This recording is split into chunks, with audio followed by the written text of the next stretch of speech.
Bye, Jumbo. Have fun. Thank you for the jacket.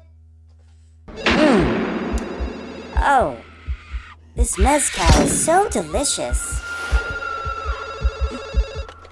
Hello, Frost residents. Do you like scary movies? Scott, is that you? Ooh, I like this game. Yes. Yes, I love scary movies. What's your favorite scary movie? Oh, Scott, you sound like Logan. You want to hear something really funny and scary? What? I'm not Scott. Namor?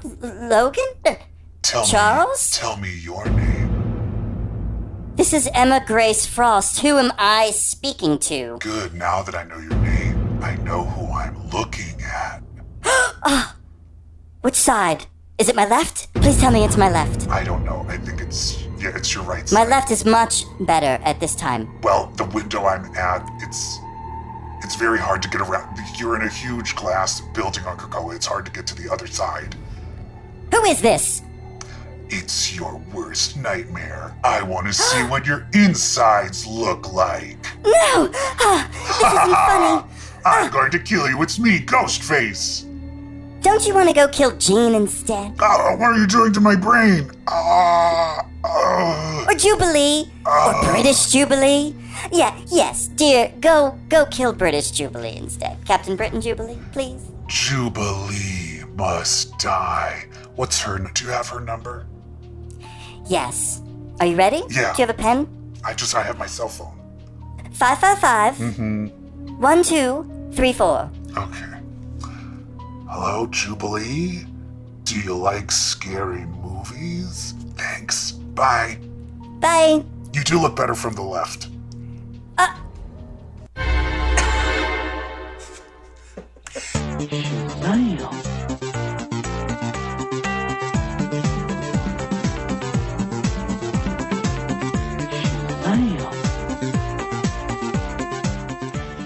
Hello, everybody, and welcome to episode 154 of CBQ Legacy. That's Comic Book Quiz. I am your ooky spooky host, EvilJeff, and with us, of course, is the evil blood-sucking Brett. Hi, everybody. What you just heard is what would happen if Scream 5 opened with Emma Frost. Oh my god, that might be how they're going to introduce the X-Men into the MCU via Scream 5. Oh my god, I'm so excited. Only. I'm so excited for Scream 5. Did you see the interview with Jamie Lee Curtis and Neve Campbell, the Scream Queen interviewing Scream Queen? I saw someone had posted it, but I didn't watch it. Is it everything? It's cute. I won't spoil it, but it's Okay. cute. You should watch it. It got me excited for Scream 5. Scream 5. Hey, everybody. It's the Halloween edition of CBQ Legacy. This is going to be the most Halloween thing I'm going to be doing this year because of the pandemic. Yeah, not going to be putting a costume on. This episode promises to be spooky. Yes, we're going to have super scary things and the X-Men. And X-Men. In fact, why don't we start talking about them X-Men right now? Hit it. I want your ass. Giga, come on. Yeah! We are at chapters 9 and 10 of Ten of Swords. Rolling along. We're almost halfway through. I mean, this thing's moving right along. Merrily, we roll along. We're Ten of Swords. So we saw, what did we see? We saw Excalibur number 13. Yes. Give us chapter 9. Yes. And that was by Teenie Howard and Yes. Harvey Silva. Yes. And we saw X-Men number 13. Yeah, we saw that one too. And that was written by Jonathan Hickman, and the art is escaping me right now. It is Asrar. Oh, Go? yes. Who did X-Men Red? Okay. Yeah. Let's start with Excalibur. Let's start with Excalibur. Let's go in order of the chapters. Part 9. There's So this Betsy, Brian, Jamie, and Saturnine. this finally gave us some Saturnine back. I just felt like there would be more of the Braddocks and Saturnine throughout Ten of Swords. I'm not complaining. Yeah, especially because Saturnine has had a lady boner for Brian Braddock. Oh my for God, so she's long. got the husband's bulge for Brian Braddock. For so long, it's like we need to readdress that, and they do. I really love that. In fact, I didn't really realize that still after all this time, Saturnine's motivation is Brian Braddock's D. I know. That's her why. It's her purpose statement. I know, which is kind of like, I guess Relatable? that's not. Well, no, I was going to say, I guess that's not good for the women's movement. I mean, listen, back in the original Excalibur days when Alan Davis was drawing Brian Braddock, there were a few panels that tween me really liked. Yeah. Brian Braddock is a sex symbol. It always has been. So here's the thing. This opens up with Betsy being super angry at Brian for bringing the sword, and they all seem to be fighting. And as we know later on, there's a twist. Is this fight completely fake, Brett? I don't think Is this for the benefit of Saturnine? I think don't think some of so. it kind of is. Yeah. There is an underlying issue of Brian wanting the mantle of Captain Britain back, and Betsy being unwilling to give it up. I think that is a real source of tension between them. But yeah, a lot of this was getting Brian into her chambers, Saturnine's chambers. Yeah. And, but I feel like they were kind of winging it. Like, I don't... it didn't feel like they had this whole strategic plan, like, aha, got you, the fights were fake. It was more like winging it, like they had an end game in mind, and I think they somehow got there. I just feel, because I feel it had to be some sort of faking, because later on by the end, there's like a double cross that had to have been, so it was like, they had to have known that this double cross was going to be planning.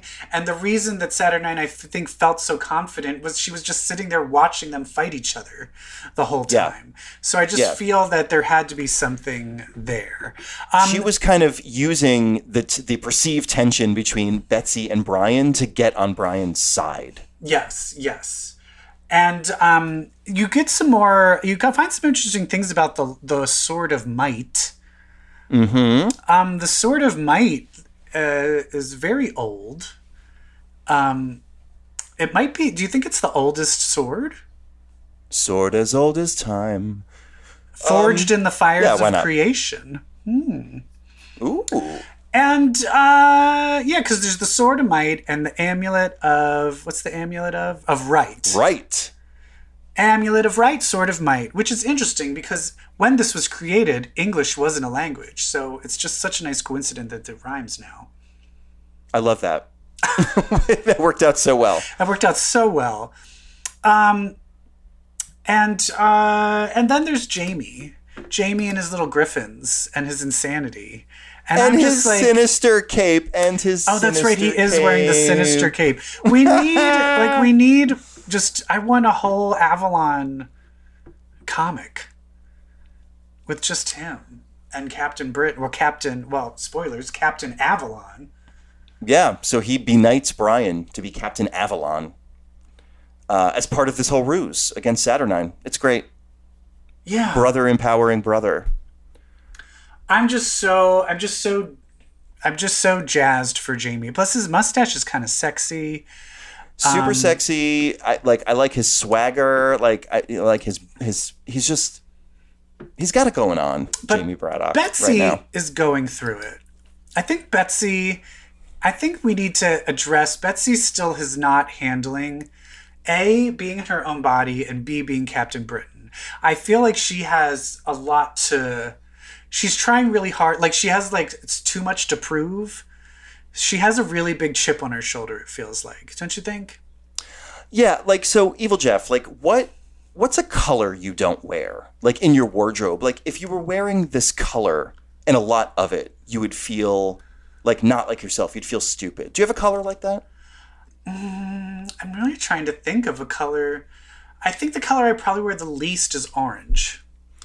Yeah, for me, it's any like bright, like I don't wear solid brights. Like everything I own I own a lot of like plaid, like a lot of denim, like a lot of grays and blacks, you know, with like whites. Olives. But like if I was gonna wear like a bold, like I would never wear like a bold green sweater. I do that shit all the time.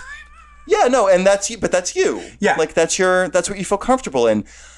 Can you imagine Betsy having to walk around in this outfit after how long in deep purples, tight clothing? Yeah. She's walking around in these robes, this regalia. I would feel like a fool. Yeah. Betsy feels like a fool. Here she is being this hero. She's a ninja. Yeah. She doesn't feel right. But that's the thing, is how much of the ninja stayed with her when she split bodies? We don't really know. You know what I mean? Yeah. Did she lose any parts of the Psylocke we knew? Like, how much of the Psylocke we knew was Conan? And how that's the much other thing, was like Betsy? Conan, like does Conan know how to be a British fashion model? Maybe she does. Like we don't know Maybe what's she left does. with her too. But I I want don't to know. know. Like, I just feel like Betsy feels dumb in that outfit, and I mean that like both literally, and I mean that like, you know, like metaphorically. We also have to think about, like, she's in Excalibur. Her brother it was sent over, like, Apocalypse is kind of, she's like, I'm Captain Britain, I'm the leader. And Apocalypse is like, well, not really. And then she's like, my brother, don't revive him. Well, actually, we're going to make him the leader of this section of Otherworld. And then she's like, well, now I'm Captain Britain. And the brother's like, no, fuck you shouldn't be Captain Britain. She's like, but I'm Captain Britain. And Opaludo Saturnine's like, no, you shouldn't be Captain. Like, she's just being shit on. Everyone keeps telling her, no, you're not this. No, I you're not just feel like she's going to hit a breaking point. Because right now she's just trudging forward. And I feel bad for her. She'll get there. It's Betsy. Also, I will say, you mentioned this earlier, and it was mentioned, I listened to Brett this week. Brett is in the Homo Superior podcast as a guest. Talking about these comics, and everyone comics. And everyone kept talking about British Jubilee. Like, they're not British. No, they're not. They just took the role of Captain Britain. Yeah. That doesn't mean you suddenly become British. They're alternate reality versions of our favorite Excalibur characters created by Jamie Braddock. Yes. Where Psylocke dies. Captain Britain Gambit's very Cajun. Yeah, yeah. But here's the interesting thing is Saturnine is like, hey, these are the new Captain Britain Corps.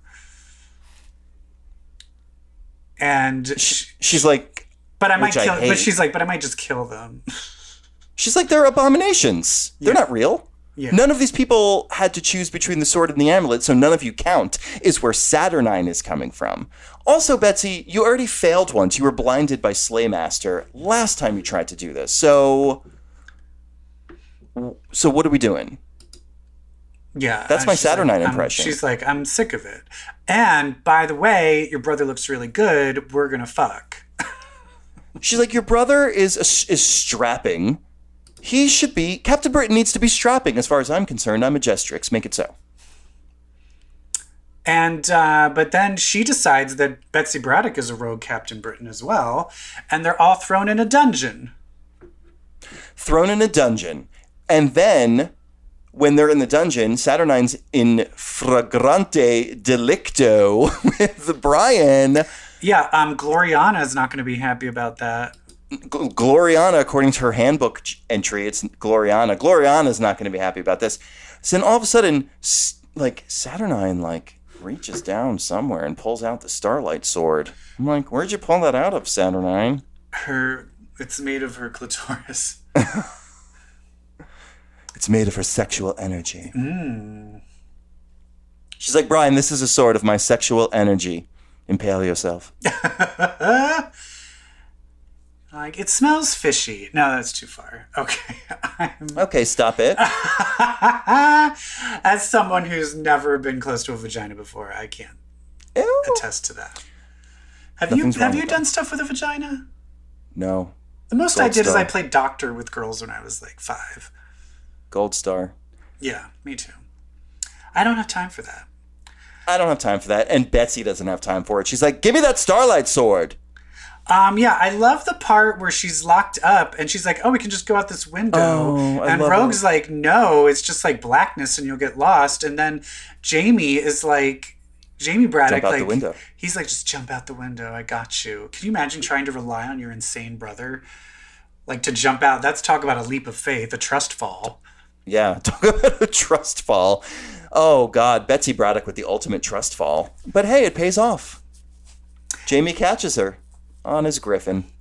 And they go, Brian like just seduces her just enough for her to make the Starlight Sword. And so that's the weird thing is the Starlight Sword hadn't even been made. Is it something that's always been there? Or did she just make it and it's brand new? Or is it something like, oh, I have this and I put it back in my vagina and then I'll bring it out when necessary? Crafted by Saturnine, the Starlight Sword was forged to arm Captain Britain in the absence of Merlin, Roma, and the objects of their test. Okay, made so from a yeah, chunk so- of the Citadel. So I think she just made it. Yeah, she just made it. But they double-crossed her and he's like, I'm going to take... who takes which sword?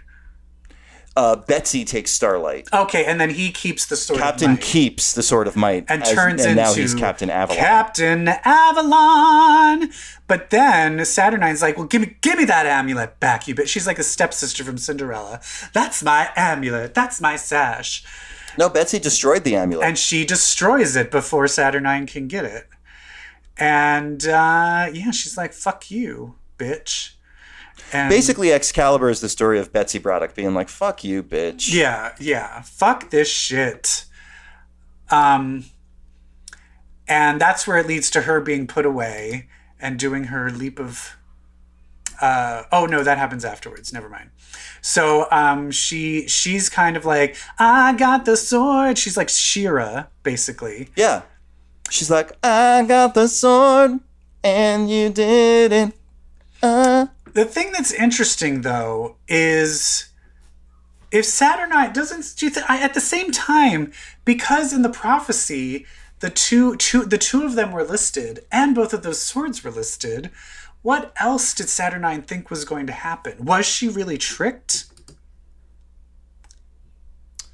Right? I mean, like, are Can you she ever be gonna tricked when it seems like... Can she be tricked? Can she be tricked when they fulfilled the prophecy that she made? Right. She's like, I made these motherfucking prophecies. Betsy's like, I don't care. I don't care how we slot into the slots that you slotted, but we've slotted. But then here she walks in, and here's something that I find interesting, is I would love there to be a twist that Captain Britain, Brian Braddock, is actually a mutant. But he probably has, like, a really lame power, like Kylan. Yeah, like he's just handsome. Remember Kylan could just, like, imitate animal sounds? Yeah. I want something like that. Because it is weird. Right now, he's the only non-mutant. Yeah. Which I find it interesting, is they're all like, oh, we might die. And I'm like, he might die. If he might die, he dies. Like, he doesn't, like, all of you are bitching he's about always, this. I might die. Yeah. So, so now we're up to 7. We've got 7 heroes as we head into X-Men. 3 left. And here and we learn... have 2 of them in learn, X-Men number 13. Yeah, we learn the real history of Apocalypse. Another rewriting. I think this is a big deal. This is rewriting 20 years of history of Apocalypse. It's not even it's like sort of like... Well, giving motivation. It's giving... Finally, I will say... It's adding information. There has been an episode, I don't know which one, but something where we were talking about Apocalypse, and I'm like, he's dumb because why does he care? Why does he want, only the strongest? Why? Why? Because he needs an army to go get his goddamn family. Exactly. And it's the first time someone was like, should he maybe have a motivation of why he's doing all of this? Because before he really had no motivation, and it kind of made no sense of why he wanted to do survival of the fittest. Why wasn't anyone like, why do you care? Why do you care about this? Yes, exactly. And he's like, because my wife told me I was... My wife? My wife kind of emasculated me and told me to come back stronger with stronger people. So I do. Yeah, as we go into the past and learn about that, the wife was kind of like, is it true that he's kind of the weakest out of all of them? That's guess. almost what that they were insinuating. Yeah. Which I was like, oh, fuck. Because she's like, you're not strong enough. We're going to handle this. You go there, get an army, and then come back and, like, rescue us. Which The then... only way you'll be strong enough is if you get an army. But here's the thing, then. Then why are they mad at him? Why did they stab him? If Right. they're the ones that... I thought they stabbed him because he left him there. But they were... No, they tossed him aside. So why are they all mad at him, stabbing him and shit? Because they are changed. Who knows what Well, I guess happened to them. they've been there for hundreds of years, thousands of years.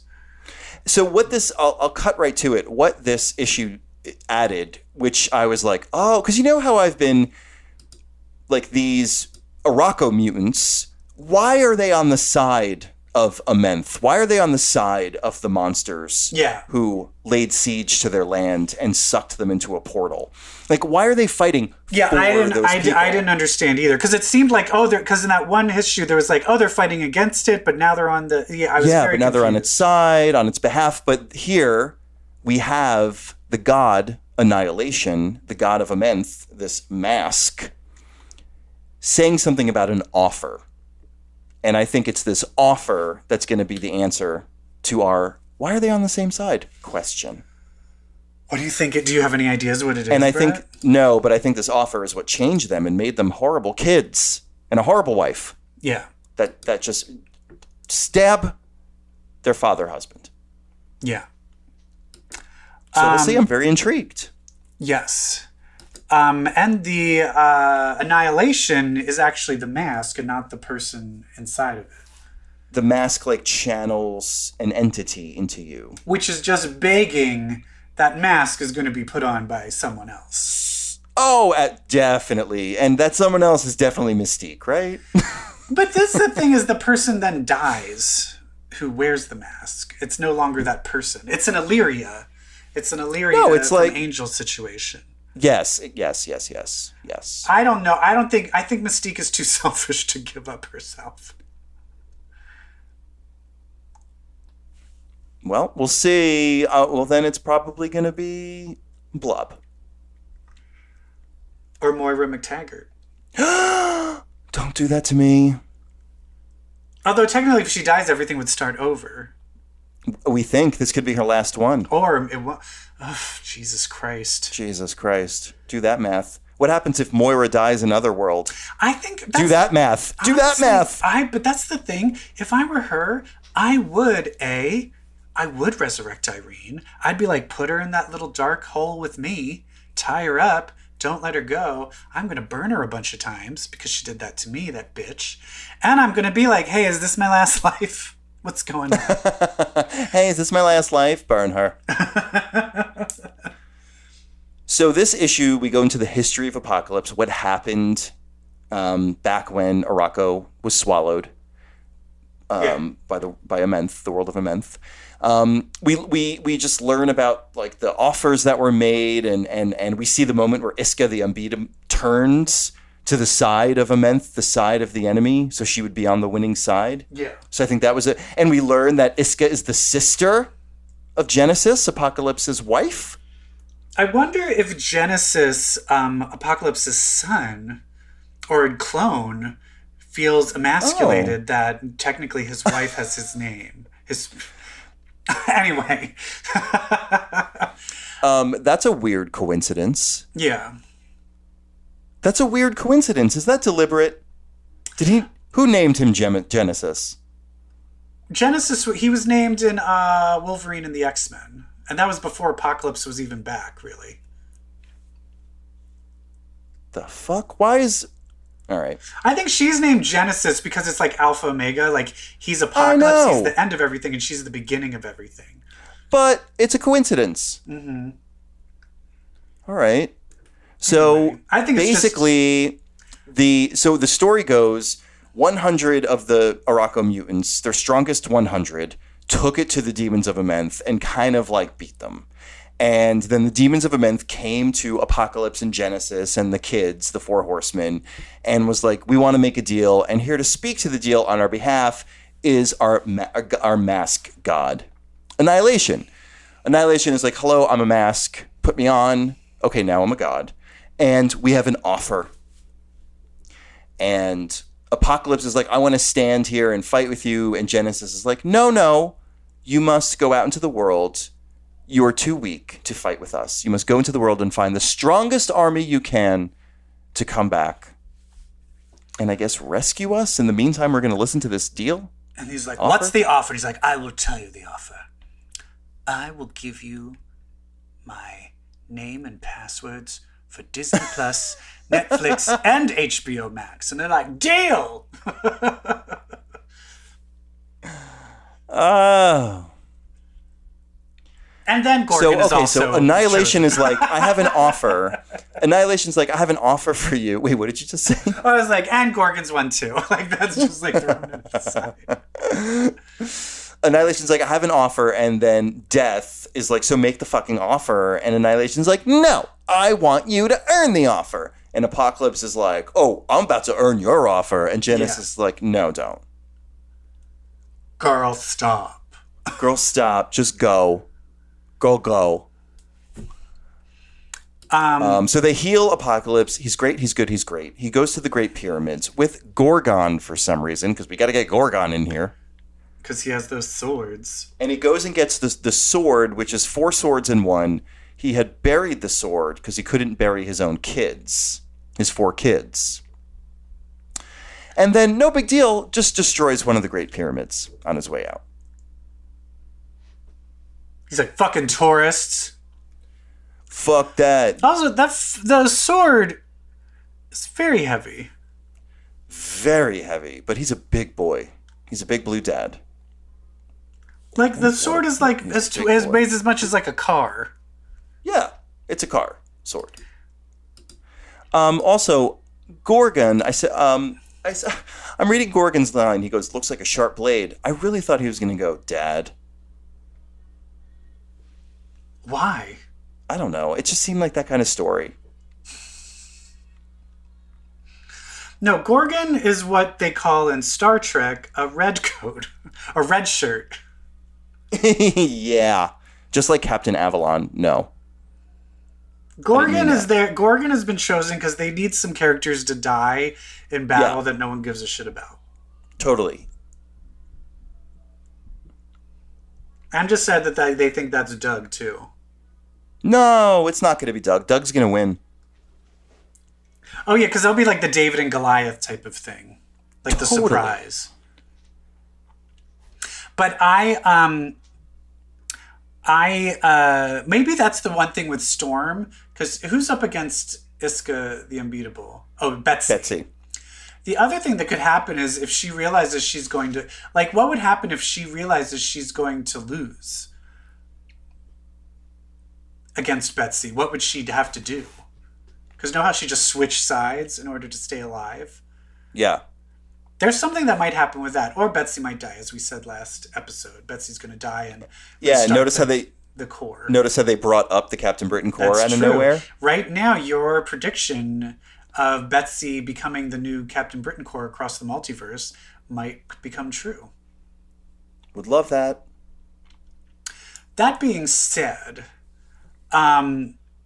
we still are now missing one last place. We got 9 of these babies. And did you see there was a preview of the upcoming issue where they showed who was battling who? No, what are you talking about? X of Swords Stasis? Yes. Did you see Number 1 coming out next week? Yes, there's a preview of it. No, tell me stuff. Well, I'm pretty 100% sure. You're lying. I'm 100% sure that they altered the images because there is a big space missing and you don't see who the 10th person is. But then, so I have a feeling like they actually erased them out of the preview because it just doesn't make any sense that even when they there's an image where you see it's like a mirror image and in the reflection you see it's all the good guys, and in the reflection you see all of the Araco people that they're battling against. And then there's one person standing and there's no one next to him because the 10th person isn't there. Oh, I've seen that art you're talking about. Yeah, so that's the one. So I'm curious because in the previous things we saw Magneto. We did. We saw him in a panel in the tarot card readings.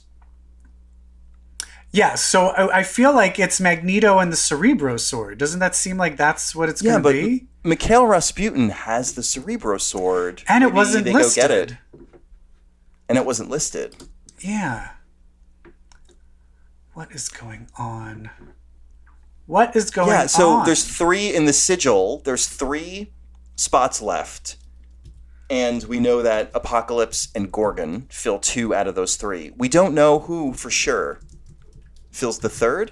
Because that's the other thing I realized is someone could just be wearing Magneto's helmet and cape. It's not necessarily him because it's just in silhouette. You know what I mean? Yeah. What's your theory? Who do you think it is?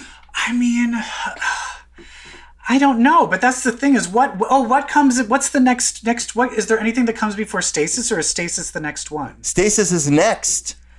What the fuck? According to this list, it's the only book that comes out next week, the only Ten of Swords book. So, what is going on? What the hell? Are we just miscounting? No. Well, we'll see.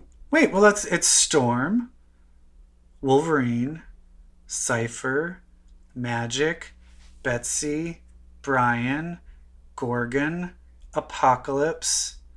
Wait, who am I missing? That's 8. Shit.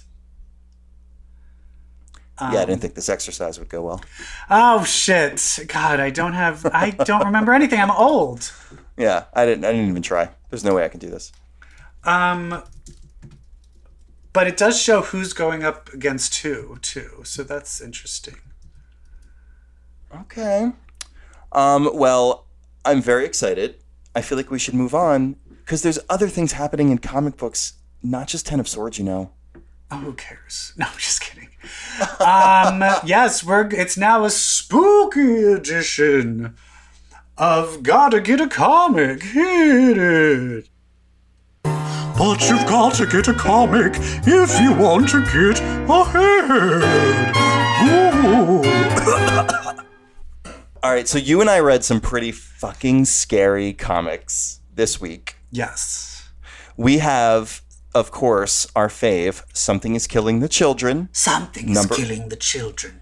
Number 11. And then, EvilJeff, you turned me on to some horror comics that you mentioned a few weeks ago. You want to talk about that? I will say, if you remember, I read them last Halloween. I brought them up in an issue last Halloween.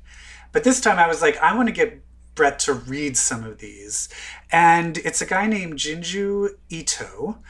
And he is the king of horror manga, like horror anime, like just short kind of stories, and they're creepy as fuck. There's one called Uzumaki, which is Spiral, and that one I didn't have you read because it's very long. It's about a town where everyone slowly gets obsessed by spirals, by looking at spirals, and start going insane, and that's becoming an animated show on Adult Swim.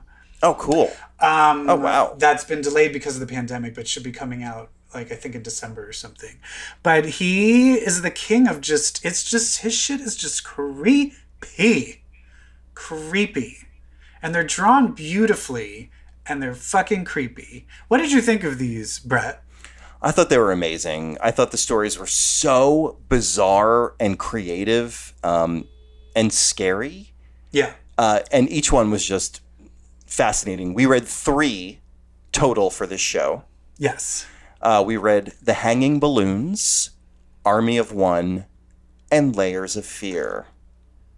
Let's do Balloons last, because I think that's the one with the most to dig into. Let's talk about Army of One. And this is the thing that's so great about Junji Ito, is it always starts in this world where there's like something mildly strange and creepy, and then it keeps on building until it reaches this like epic, horrifying conclusion. And in this one, it's just a couple is found murdered, sewn together to death with fishing wire. And the art of the two people It's sewn creepy, like together their with fishing eyes are line sewn is together. horrific. Like, it's so fucking creepy. And this takes away the idea, and then at the same time, you're going into a story of a guy who's like, he's kind of a loner, and his like high school reunion's coming up, and his old friends are like, hey, you don't talk to anybody, come hang out with us. But at the same time, these people are going missing, and as they're going missing more and more, it's bigger and bigger groups. And usually it's like that are sewn together. So it used to be don't walk around alone. Now it's like don't gather in large Don't groups. gather. Gee, so it's like, that sounds familiar. What is it? And it starts kind of sounding like the pandemic of how it's like everyone stay in your house, do not get in close groups. Do not like congregate. Yeah. Don't congregate at all, because people just disappear. Like the congregation of groups of people just disappeared or found dead. And like one group of their friends, he's like, hey, come hang out with us, all the single people for this high school reunion are going to hang out. And he's like, no, I don't want to. And the next day they go missing and they're found all sewn together in a tree. It's so creepy. Yeah, this one really hit home on the like this is just like the pandemic front, but also the very idea of these murders where people are sewn together, and then each time they find an instance of the murder, it's more and more people sewn together. And there's a take plane, it and far. a plane drops these pamphlets that's like, you know, everyone's lonely, everyone join hands, we're an army of one. And they keep hacking radio stations and doing ads being like, join the army of one. Oh, so creepy. So creepy. Layers of Fear starts at an archaeological dig where they notice something unusual in the ground. Yes. And that one, it's like they find all these weird layers, and then there's like a baby skull in the center. Yeah, so someone notices like, wow, those layers look like the shape of a face that's emanating out and getting bigger and bigger and bigger, like the profile of a face. And so they dig and dig and dig, and it is just like that. It's like layers of a face, just getting bigger and bigger as it goes up. And at the bottom is the skull of a child. And it's got the same shape to it as the layers of dirt above it.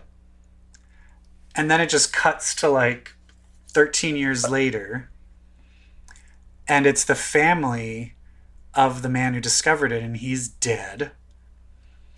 And then there's a car accident, and the one girl's face is half ripped off. Someone gets their face ripped off. Half of it. Youngest girl, half of it. And when they go to the hospital, they're like, her poor face, is she going to be okay? And they're like, well, here's the thing. The doctor's like, she had another layer of skin underneath her. She had another layer of face underneath there. And so they do a CT scan, and there's just all these just layers of face underneath her. There's no layers brain. of skin, layers of face. There's no brain. There's no organs. organs. And the mother screamed, she's like, I forget the name of it. She's like a Baumkuchen. And I was like, what is that?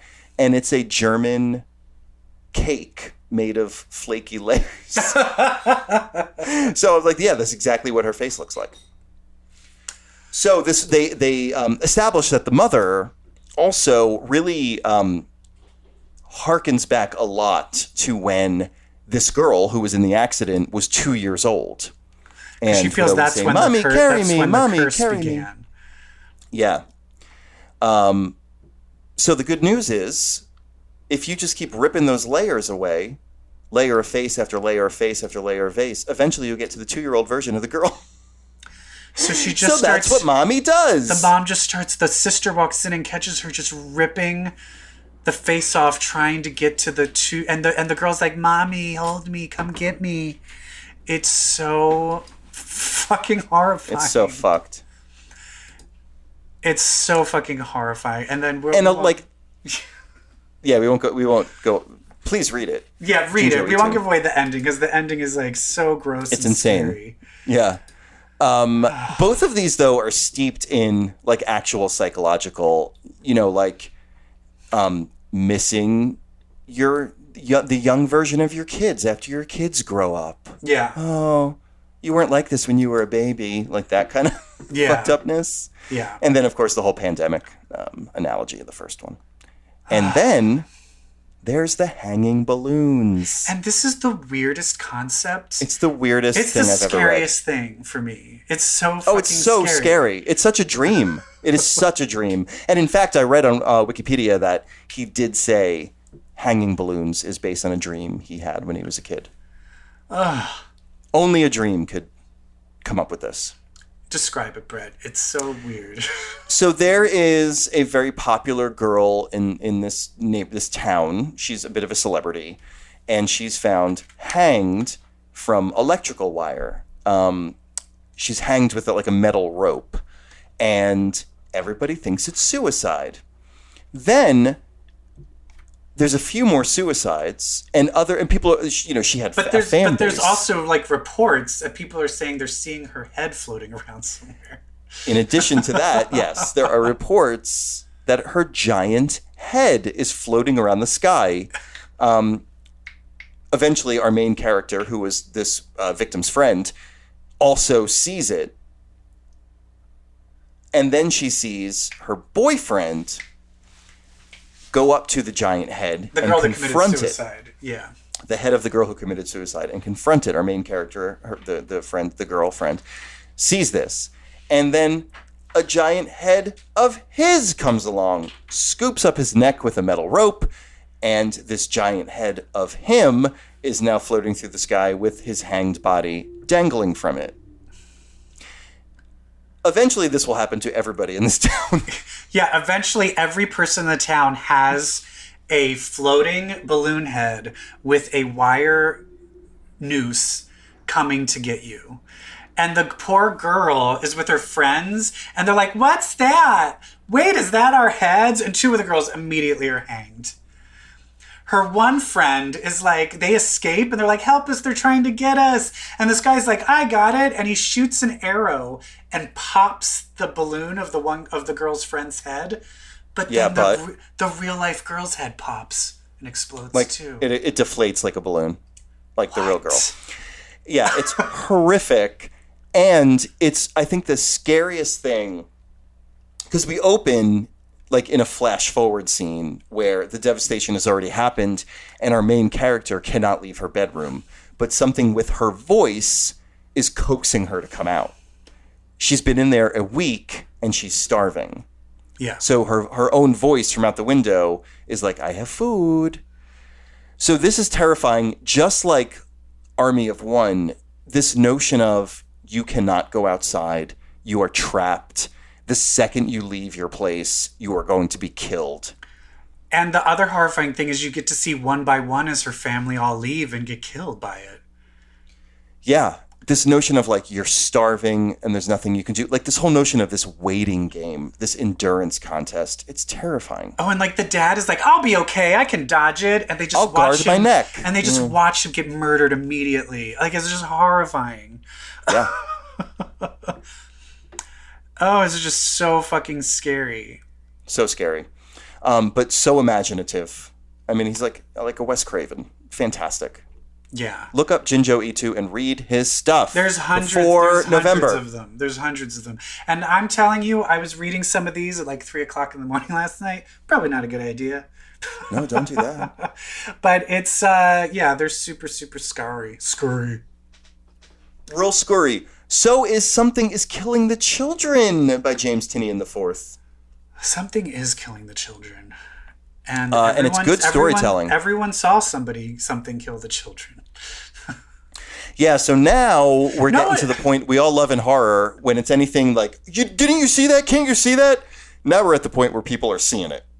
Well, they still don't see the are like, monster. this is happening. But they saw a little girl get ripped up. I wish at that point they did like the thing where someone just pointed at it and goes, "Something's killing the children."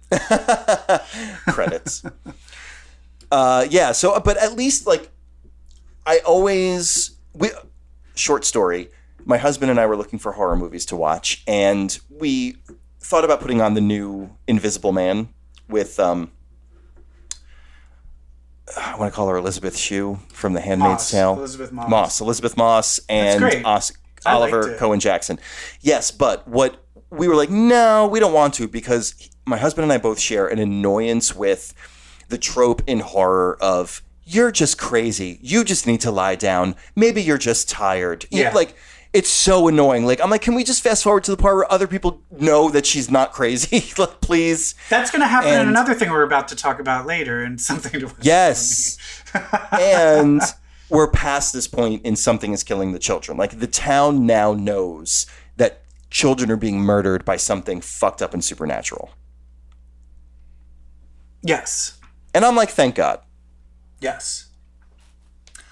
Yeah, because the guy's just like, what do you mean? What am I supposed to say? What am I supposed to do? How am I supposed to keep him here? And she like tells the sheriff, she's like, they all saw a little girl just get ripped apart. Say it's going to happen to them if they leave. If they leave. Real easy. Real simple. It's pretty simple. They saw it. So we cut to the organization that Erica Slaughter works for, these monster hunters, who, they're a little Hellfire Club-ish. They all have their fang masks Well, on, especially color-wise. Yes, there's blacks and whites and associations. So a higher up at this organization is talking to the highest up, and the highest up says to the higher up, you basically need to go kill everyone in this town. Too many people know. There's too much record of this stuff. We're doing what we can on the internet, but you need like full lockdown, no phones, no internet. Kill them all. So she has a choice. She's like, okay, I'll do it. But she also said good. not to kill Erica, though, right? Right. They want Erica back alive. And here's the part that I find very interesting. She goes and walks, and there's two doors, and one that says what is it? White. What is the white? Black room and white room. White room and black room, and she chooses the white room. And I'm like, and what?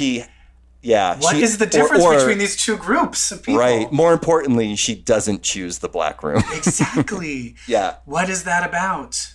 Yeah. So she's got this, and they all have white fang masks on. The white. Is this racism? So anyway, Erica and the kid are getting ready to find, like, basically hunt down the monsters, I believe. Not escape. Are they escaping? She has to go gather something so that she can perform some kind of ritual or something. Yes. So she's got to find that girl. Yeah. She's got to find that girl beyond, the one that was found in the cave, to do a spell to take them all down. But right when they're driving away, Jurassic Park style monsters right outside the car window. Dun, Terrifying. dun, dun. I cannot wait for this TV show. I want to play Erica. Something's killing the children. Oh, I can't wait for the show. I recently told someone, it's funny, I was like, you need to read, because he was like, what good graphic novels and whatever should I read? I was like, you need to read Something's Killing the Children. And he's like, what's it about? I was like, about something killing the children. By the way, the artist is okay. The artist is Werther Deledra, and the art is so cool. It's perfect for it fits Perfect. perfectly. I'm terrified. Do we have more scary stuff to talk about? I think we talk about some scary stuff we watched. Oh! All right. Hit it. Someone who watch superhero sci-fi stuff with me. Brett, did you watch any scary movies or TV shows? I did. We have wrapped on Lovecraft Country, which had some real scary monster moments. And some real boring episodes, too. That's true. I believe that you watched also The Babysitter and The Babysitter Killer Queen? I did. Yay! All right, well, Lovecraft Country. Overall, what did you think of the series? I think the problem with Lovecraft Country is it's one of those things that it was trying to do everything in the book. Because the book was a bunch of different stories, and it tried to combine all the stories together. Into and one I think narrative. it suffered from trying to do so many things that it lost a little bit of characterization and motivation in the process. Yeah, because they were trying to do too many ththings. But I felt like there were certain, and which is why certain episodes were way better than others. I felt like when it was just because I felt like when they were, and honestly, I felt the weakest is when it was Tick and the other girl. I felt when the episodes centered like on the sister who could become white, his niece that started being chased by Mopsy and Topsy, horrifying. His aunt who traveled to a distant aunt who Afro starts future. traveling to the Afro future. Like, those were amazing. Those were amazing. When it went to the main plot connecting all of them, then it was like plotty and kind of boring. Yeah, it's You know what I funny. mean? That was my husband's disconnect with the show. He's like, I just don't like Tick and Letty. Yeah, that was my problem. Yeah. And plus, I'm still disturbed that her brother is Jesse Smollett. Yeah, I know. But yeah, there were some pretty great episodes. I will say the last episode I did think was pretty great. Yeah, it was great. Because the ending was super bold. Is that the same ending of the book? Kind of the ultimate spell that Letty and Tick were casting? Was that the end of the book as well? Do you know? I did not look. I'm not sure. Well, spoilers. At the end of Lovecraft Country, it turns out Tick and Letty were kind of one step ahead of the villain Christina, who wanted to cast a spell to be immortal at the cost of Tick's life. Letty, after Christina did succeed, almost killing Tick in the process, Letty did her own spell that she had been working on with her ancestors and whatnot, Tick's ancestors, and that spell was to ban white people from all magic. I stood up and cheered. I know, that was hilarious. It was hilarious. I was like, yes, magic is a black only thing now. I was like, that is the best ending for this show. But Tick died. Tick died. And Letty's sister died. Ruby died off camera, which was very unrewarding. And then, but that's the one thing. Does that mean that she wasn't immortal anymore? Because she couldn't use magic? Or was she still immortal and then just couldn't access magic? I think my understanding was that she had not quite got, like, she had one step left and to become then truly immortal. The niece now has a cybernetic arm and just, like, rips her. And that was another great thing about the show, is that Deanna, the one that was being chased by the demonic Topsy and Mopsy, she wound up getting a robot arm and control of the giant hound monsters we got in episode 1. So she's got a robot arm and a pet monster. We're doing all right. I will say that Topsy and Mopsy, the idea of a demon taking the form of a stereotypical racist depiction of your people is one of the most horrifying things I can think of. Yeah. It's so scary. Yeah. That was absolutely the scariest. And it had that whole It show. Follows thing. Because they were never running. So it was like, ugh.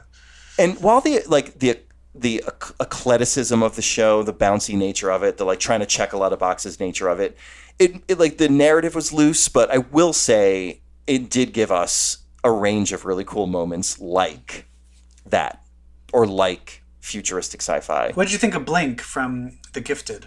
Yeah, I thought that was I caught up on that episode. I thought that was a good episode. And the guy from Heroes, didn't he look amazing? He looks so hot. Oh my god. He's like in his 50s. I'm like, can I look like that, please? Thank Before you. you exploded? My god. That episode was great. She wound up having a role in the ending at the end, which was very cool. Overall, I thought it was a great show. Like, glad there's going to be no season 2. It's not as good as Watchmen, but it's good. Not as good. No. Oh, there isn't going to be a season 2? I don't think so. I think it was a miniseries. That was it. They kept saying the season finale of season 1. That's how everyone was saying it. So who knows? Maybe. We'll see. But I also watched... Oh. Go ahead. On Netflix, a horror movie from 2017 called The Babysitter, and one that just came out called Babysitter Killer Queen, the sequel. Killer Queen. Directed by the one and only McG. I laughed at the end of the first one. I was like, wait, McG directed And then you're like, oh, Charlie's that makes Angels? sense. And Charlie's I will Angels, say, McG? I hate McG. But for what this show is, McG is appropriate. You know what I mean? Oh, absolutely. Like, this is just like camp, fun, comedy, horror. Unapologetic camp. And we're something where the problem with McG is he's the king of, let's do this crazy shot for no reason. But luckily, if you're doing a campy horror movie, you're allowed to have a crazy shot for no reason. Yeah. So it all works. Yeah, this one, it's about a little kid. I think in the first one, he's only like 13. 13, yeah. And he is scared of everything. Like, it opens with him scared of getting a shot. He's so scared he still requires a babysitter because he's too scared. And of course, he's in love with his babysitter, the hot girl from Ready or Not. What's her Samara name? Weaving, my favorite. Samara Weaving. And so he's She's like in love Hugo with her. Weaving's niece. I just found out Hugo Weaving's niece. And who's Hugo Weaving?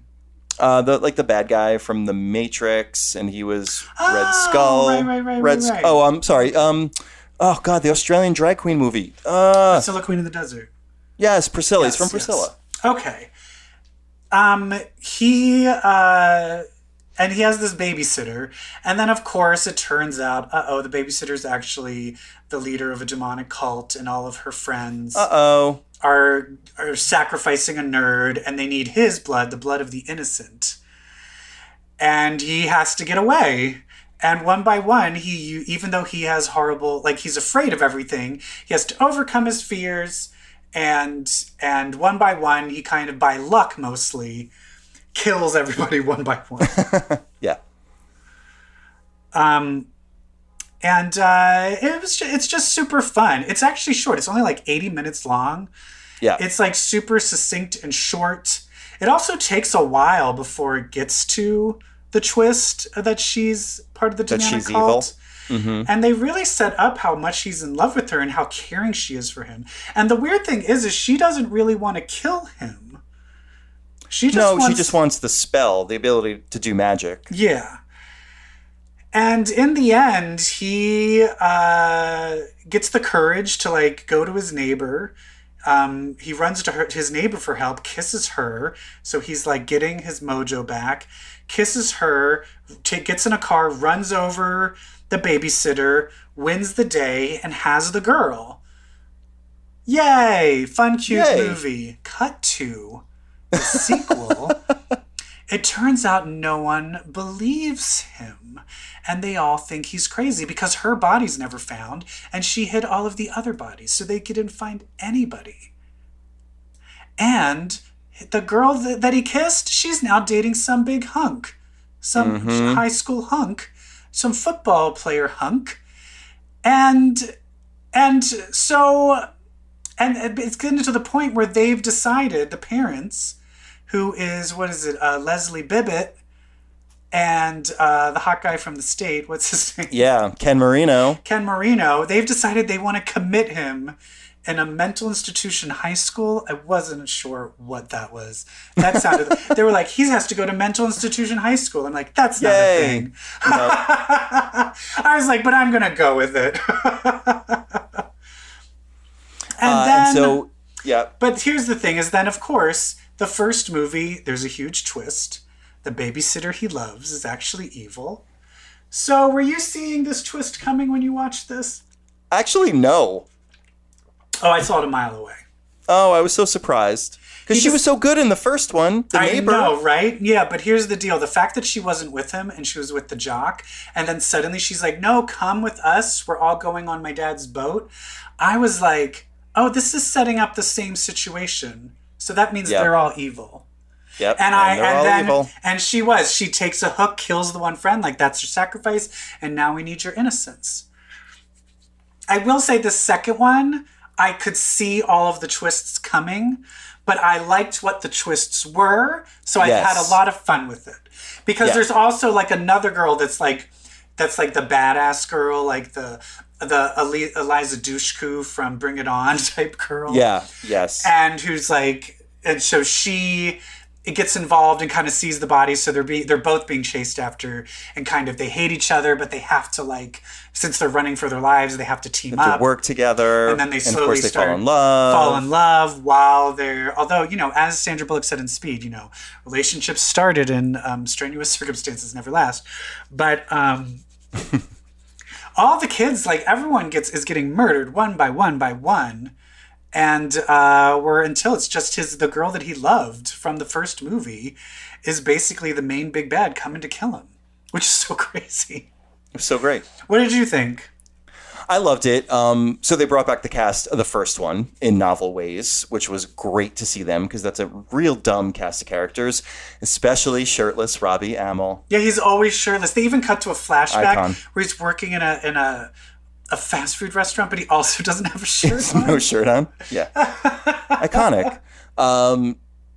It's fun. And the other thing I loved, that I still like the movie, even though Samara Weaving is not in it in the sequel. Who was that? Point. Who was that playing her in the sequel? Oh, that was her. Oh, okay. Yeah. So she wasn't. Not. Oh, okay. I was like, I thought that was her. She's in it for 4 minutes. Well, she's like, I'm famous now. I don't need. I'm famous now. Exactly. That was my point. I love how she's famous now. So. But yeah, she comes. To it for 4 minutes. Well, that's the funny thing is, in the end, the twist is they catch him. They perform the ritual, combine the blood, and they drink it. But lo and behold, he fucked the girl before, so he's not innocent anymore.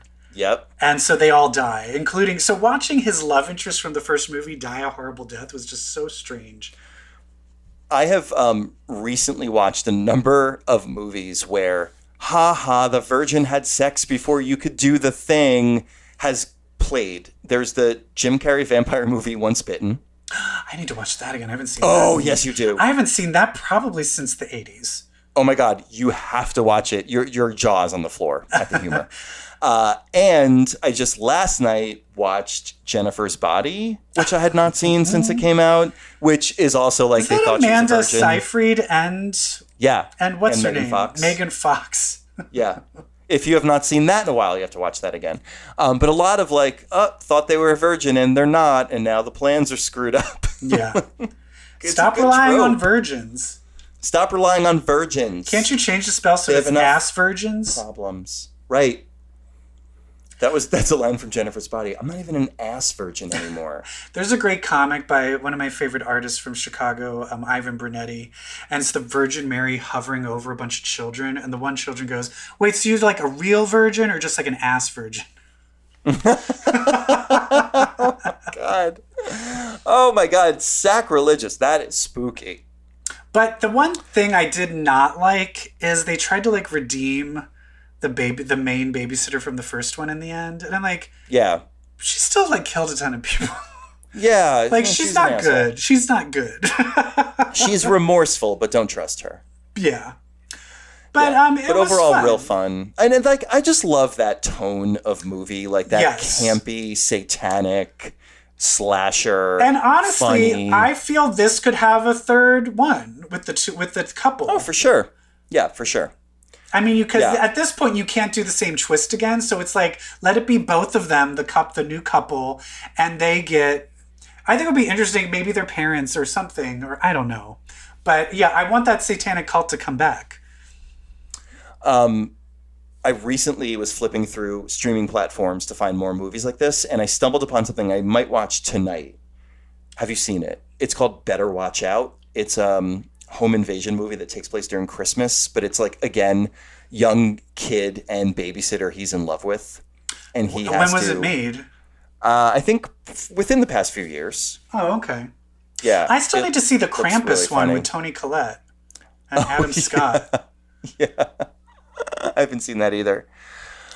Oh my goodness. So I've got that coming up. I'm going to be doing a Scream marathon with. Have you seen Hush? Jamie, I love Hush. Okay. With Theodora from Hill House. Love it. And it's the same director. Yep, Mike McNamara. Have you seen You're Next?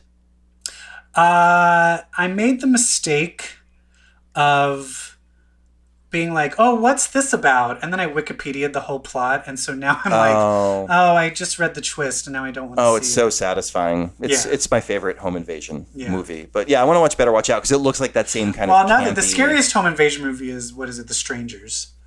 Oh my God, yes. Because there's not a happy ending. It's terrible. Yeah, There's when I terrible. watched it on a date, and then I'm like, wait, they just died? They just won? Like, the killers won? I only like home invasion movies when the people who live there fight back and win. Like, what's it? Funny Games. I hate Funny Games. Oh, Funny Games is awful. I mean, it's Hate so it. disturbing.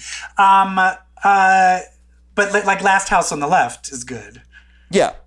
Where the parents... The Purge. The parents, is good. yeah, the parents come back and just start murdering the people that killed their daughter. Yeah, it's great. Oh. Oh, God, I've been watching a lot of horror this month. I think my brain is screwy. But that's what you're supposed to do in October. It's a tradition. Yeah, that's right. What a tradition. God bless us, everyone. Trick or treat. Yeah. We don't have trick or treating. We don't have Halloween, so we have horror. Yes. But don't do it at 3 a.m. like I was doing. Although the Babysitter movies are not scary at all. No, not Just at all. how I honestly feel the Scream movies. I think the first scene in the Scream movie is scary, and nothing else in Scream is scary. It's just fun. Nope. You're having It's so just much fun that you're like, yay! God, they're the best. Oh, yeah. All right. Well, I'm terrified. Happy Thank you Halloween, very everybody. much. Thank you so much. Listen, if you like the show, please leave us a review. Maybe state a reason why you listen with hashtag why I listen to Comic Book Queer's Legacy. And please leave us a review or a rating. Tell your friends to subscribe. Don't eat candy that looks like it was already opened. Listen to Brett on And Homo Superior. Listen to me on Homo Superior X, filled with subliminal messages meant to brainwash you. And EvilJeff, what are you scared of this week? I am scared of my optimism of this upcoming election. Me too, but please keep working. Please keep fighting. I just voted today. Yay. I actually, out loud, I said, fuck you, motherfucker, when I voted for Joe Biden. I was talking to our current president. And you know what I'm afraid of? Afraid of people that read comics? I'm afraid of being queer. Yeah, me too. Uh-oh, then you better not read comics, because if you read comics, well, then that will make you queer. Queer, queer, queer. Raw. Woo! Bye. Smile.